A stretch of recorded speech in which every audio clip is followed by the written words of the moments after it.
समस्त को नमस्कार। आज संध्यार विशेष कार्यक्रम आपको स्वागत करुच्ची। आप नियमित भाव में जो कार्यक्रम देखी आसुँच ता ना हूँ प्रदीप जलु था।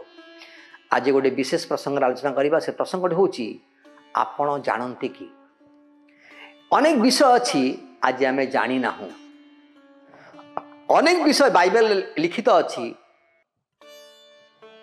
अनेक विषय बाइबल रे जहाँ लेखा अच्छी आम अनेक विषय आज जानी ना। तेणु आज प्रसंग हूँ आपण जानते कि एपरी किछि विषय अच्छी आपण जानते कि।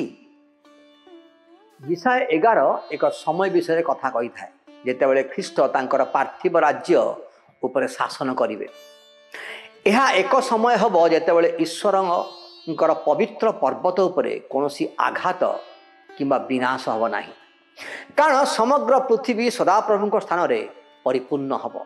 जाजिसाय 11 अध्याय 9 लिखा जाए, से माने आंभर पवित्र पर्वतर कोनोसी स्थान रे हिंसा के विनाश करिवे नाही, कारण समुद्र जेपरि जल रे आच्छन्न पृथ्वी सेहीपरि सदाप्रभुଙ୍କ विषय ज्ञान रे परिपूर्ण हब। जदि आम जिसाय 11 अध्याय 1-6 देखिबा, ख्रीष्ट जीशुंकर एठारे वंशावली विषय लिखा जाउची। से को वंशरु आसीबे। जिसाय 11:1 लिखा जाउची जे ख्रीष्ट जीशु को वंशरु आसीबे। तापरे 11:2 लिखा जाउची जे प्रभुंकर आत्मा ख्रीष्टंक सहित रहिबे। तापरे 11 अध्याय 3-5 पद लिखा जाए, से धार्मिक एवं विश्वस्त भाव में विचार करिवे। तांको शासन काल रे प्राकृतिक शत्रु माने आउ युद्ध रहिबे नाही। गधिया और मेष शावक आउ शिकार एवं शिकार हेबे नाही, एवं चिताबाघ, छेली, सिंह एवं बाछुरी मध्य समान हेबो। वास्तव में यही पशु माने एते कोमल एते डोकलाम हेबे जे एक छोट पिला से मानकु आगे नेबे। अवश्य आमर सांप्रतिक परिस्थिति रे एपरी परिस्थिति असंभव अटे। छेली, सिंह, बाछुरी, चिताबाघ एकाठी रहिबा संभव नुहे। आजिर सांप्रतिक परिस्थिति रे यह असंभव मने हुए, किंतु जिसाय 11:6 रे कौन लिखा होची, आउ केंदुआ बाघ मेष छुआ संगे बास करिवो। कौन लिखा होची, आउ केंदुआ बाघ मेष छुआ संगे बास करिवो। एई विषयटा आपण जानंती कि। तेणु आजिर प्रसंग होची आपण जानंती कि। केंदुआ बाघ मेष छुआ संगे बास करिवो और चिता बाघ छेली छुआ संगे शयन करिवो। बाछुरी और जुभा सिंह और हृष्टपुष्ट पशु एकत्र रहिबे, आउ एक सान पिला सेमानकु अड़ाइब। बाइबल रे अनेक भविष्यवाणी आज मध्य जारी रही। मोर प्रिय भाई भाई माने, केवल पशु मान मध्य शांति रहिब ता नुहे, बरं पशुराज्य एवं मानविकता मध्य शांति स्थापन हब। नर्सिंग बयसर पिला मध्य एक कोब्रा निकट में निर्भय रे खेली पारिबो, एवं एक छोट पिला विपद बिना सापर गुंफा निकट में रही पारिबो। जा जिसाय 11:7 लिखा जाए। कौन लिखा होची,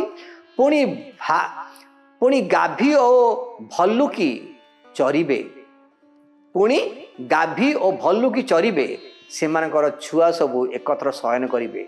आउ सिंह बलद परी नड़ा खाइब। किए नड़ा खाइब? सिंह बलद परी नड़ा खाइब।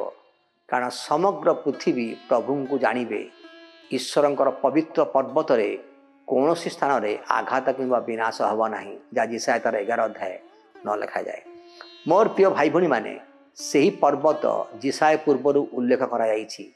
शेष दिन में यह घटव आपण जानती कि तेणु आज प्रसंग होची आपण जानती कि शेष दिन में ये समस्त विषय घटव जे सदा प्रभु गृहर पर्वत पर्वत उपर स्थापित हब एवं पहाड़ उपर उच्च हब और समग्र देश एक निकट प्रभावित हब जहाँ जिसाय तार 2 अध्याय 2 लिखा जाए शेष काल में यही रूप घटव सदा प्रभु गृहर पर्वत पर्वतगणर शिखर उपर स्थापित हब और उपपर्वतगण अपेक्षा उच्चीकृत हब आ समुदाय गोष्ठी स्रोत परी तही मध्यरु बही आसवे। मोर प्रिय भाई भणी माने जेरेमिया भविष्यत वक्ता जेरुसालेम को ख्रीष्टंकर सिंहासन स्थान भाव में चिन्हट करिसेंती। सेही समय रे से माने जेरुसालेम को सदाप्रभु सिंहासन बोली डाकिबे और समस्त देश जेरुसालेम रे प्रभु नाम सम्मान करिया पई एकत्र हेबे। जहाँ जेरेमिया भविष्यत वक्ता जेरेमिया जहाँ जेरेमिया 3 अध्याय 17 पद लिखा जाए कौन लिखा होची से समय रे लोक माने जेरुसालेम को सदाप्रभु सिंहासन बोली कहिबे आ सबु देशीय लोक माने तही निकटरे सदाप्रभु नाम उद्देश्य जेरुसालेम रे संगृहित हेबे पुणी से माने आपणा आपणा दुष्ट अंतकरण अबाध्यता अनुसार आउ गमन करिवे नाही।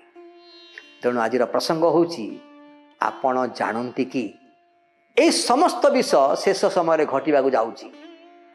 ईश्वर पवित्र पर्वत यार प्रथम पुरातन नियम रेफरेन्स रे सियोन पर्वत बोली कहा जाए जहाँ गीत संहिता 2 अध्याय 6 लिखा जाए मात्र मु आपणा राजा को आपणा पवित्र पर्वत सियोन रे स्थापन करिअछि एवं पुनर्बार गीतिकार द्वारा ईश्वर सहर भाव चिन्हित होइछि जहाँ गीत संहिता 48:1 लिखा जाए आंभ मानकर परमेश्वर नगर रे तांकर पवित्र पर्वत रे सदाप्रभु महान और अत्यंत प्रशंसनीय। मोर प्रिय भाई भाई माने ख्रीष्ट सियोन को फेरी जेरुसालेम रे रहिबे जहाँ को सत्यर सहर कहुव एवं ईश्वर पर्वत को पवित्र पर्वत कहुव जहाँ जिखरिय 8 अध्याय 3 लिखा जाए कौन लिखा होची सदाप्रभु यही कथा कहती आम्भे सियोन को फेरी आसीअछु और जेरुसालेम मध्य बास करिबा आउ जेरुसालेम सत्य नगरी और सेनाधिपति सदाप्रभुंकर पर्वत पवित्र पर्वत रूपे विख्यात हब। तेणु आज प्रसंग होची आपण जानती कि पुनश्च भविष्यत वक्ता जिखरिय ख्रीष्टंकर अलिव पर्वत को फेरिबा विषय रे वर्णना करिसेंती जहाँ पूर्व जेरुसालेम सम्मुखर अछि थिला जहाँ पूर्व जेरुसालेम सम्मुखर थिला एक पार्वत्य विभाजन घटना भाव एवं जिहोवा जेरुसालेम समग्र पृथ्वी पर शासन करेंगे जहाँ जिखरिय 14 अध्याय 4, 9 एवं 16 अध्याय 21 लिखा जाए सियोन पर्वत जेरुसालेम ईश्वर पवित्र पर्वत एवं जोठारे ख्रीष्ट राजा स्थापित हबे जहाँ गीत संहिता 2:6 स्पष्ट भाव में चित्रण करे। तेणु आज प्रसंग होची आपण जानती कि आज प्रसंग कौन अटे आज प्रसंग होची आपण जानती कि शेष समय घटुवा घटनावली विषय आपण जानती कि ए समस्त विषय बाइबल लिपिबद्ध अछि। यह संभव जे ईश्वर पवित्र पर्वत विषय उल्लेख केवल जेरुसालेम ठारू अधिक अटे। पुरातन नियम रे सियोन जेरुसालेम सहर पर एक नाम ठारू अधिक व्यवहृत हुए जहाँ जिसाय 40 अध्याय 9 लिखा जाए यह जिहुदा देश जहाँ जेरेमिया 31 अध्याय 12 लिखा जाए एवं समग्र इस्राएल देश को मध्य सूचाया व्यवहृत हुए जहाँ जिखरिया 9 अध्याय 13 लिखा जाए। अनेक समीक्षक ईश्वर पवित्र पर्वत को इस्राएल देश रे समग्र पहाड़ देश पर्यंत विस्तार करने को विवेचना करिसेंती। अन्य माने ख्रीष्टंकर शासन काल रे समग्र पृथ्वी को वर्णना करिवार एक उपाय भाव में ईश्वर पवित्र पर्वत को से देखती जहाँ प्रकृत में जिसाय 11 अध्याय 9 को वर्णना करे समग्र पृथ्वी ईश्वर ज्ञान रे परिपूर्ण बोली उल्लेख कराई। तेणु समग्र पृथ्वी ख्रीष्टंक शासन प्रभाव उपभोग करिवो। ये शेष समय रे ये समस्त घटनावली घटवा जाऊँगी मोर प्रिय भाई भाई माने। तेणु आज प्रसंग होची आपण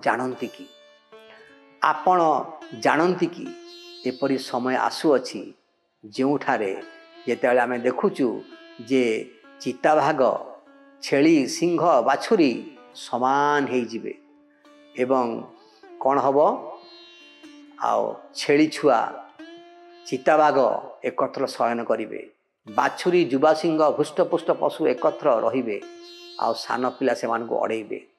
ତାପରେ ଆମେ ଦେଖୁଛୁ ଯେ ଗାଭୀ ଓ ଭଲ୍ଲୁକି ଚରିବେ, ସେମାନଙ୍କର ଛୁଆ ସବୁ ଏକତ୍ର ଶୟନ କରିବେ ଆଉ ସିଂହ ବଳଦ ପରି କ'ଣ ଖାଇବ? ନଡ଼ା ଖାଇବ। ଶେଷ ସମୟରେ ଏ ସମସ୍ତ ବିଷୟ ଘଟିବ ମୋର ପ୍ରିୟ ଭାଇ ଭଉଣୀମାନେ। ତାପରେ ଆମେ ଦେଖୁଛୁ ଯେ ଆମେ କ'ଣ ଦେଖୁଛୁ ଯେ ସିଓନ ପର୍ବତ ବିଷୟରେ ଉଲ୍ଲେଖ କରାଯାଇଛି। ଶେଷ ଦିନରେ ଏହା ଘଟିବ ଯେ ସଦାପ୍ରଭୁଙ୍କର ଗୃହ ପର୍ବତ ପର୍ବତ ଉପରେ ସ୍ଥାପିତ ହେବ ଏବଂ ପାହାଡ଼ ଉପରେ ଉଚ୍ଚ ହେବ। ସମସ୍ତ ଦେଶ ଏହା ନିକଟରୁ ପ୍ରବାହିତ ହେବ। ମୁଁ ବିଶ୍ୱାସ କରୁଛି ଆଜିର ଏ ଅଳ୍ପ ବାକ୍ୟ ଆପଣଙ୍କୁ ନିଶ୍ଚିତ ଭାବରେ କଥା କହିଛି। ସମସ୍ତଙ୍କୁ ପୁଣି ଥରେ ନମସ୍କାର।